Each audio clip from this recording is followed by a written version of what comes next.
நமக்காய் ஜீவனை தந்த அருமை இரட்சகர் இயேசுவின் நாமத்தில் அன்பின் வாழ்த்துக்கள்.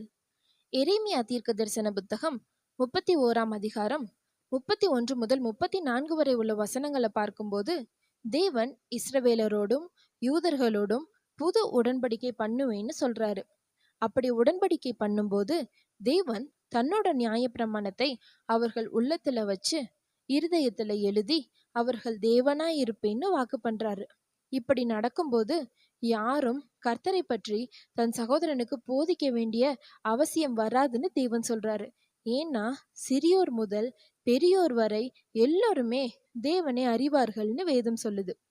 எசேக்கியேல் தீர்க்க தரிசன புஸ்தகம் 36 24 முதல் 26 வரை உள்ள வசனங்கள்ல தேவன் நம்ம உள்ளத்துல புதிதான ஆவியை கட்டளையிடுவார்னு பார்க்க முடியும்.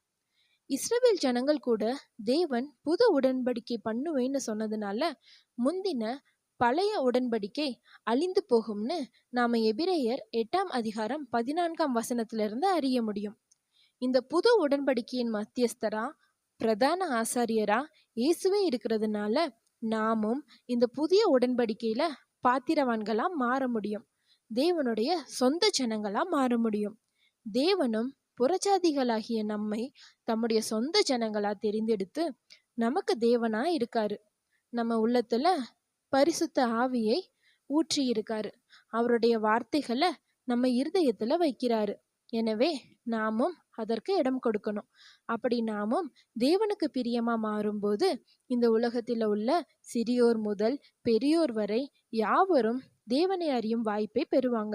எனவே நீங்களும் தேவனுக்கு உங்க இருதயத்துல இடம் கொடுங்க. சுவிசேஷம் உலகமெங்கும் பரவ உதவி செய்யுங்க. வேறொரு வேத தியானத்தோடு நாளை சந்திப்போம். God bless you.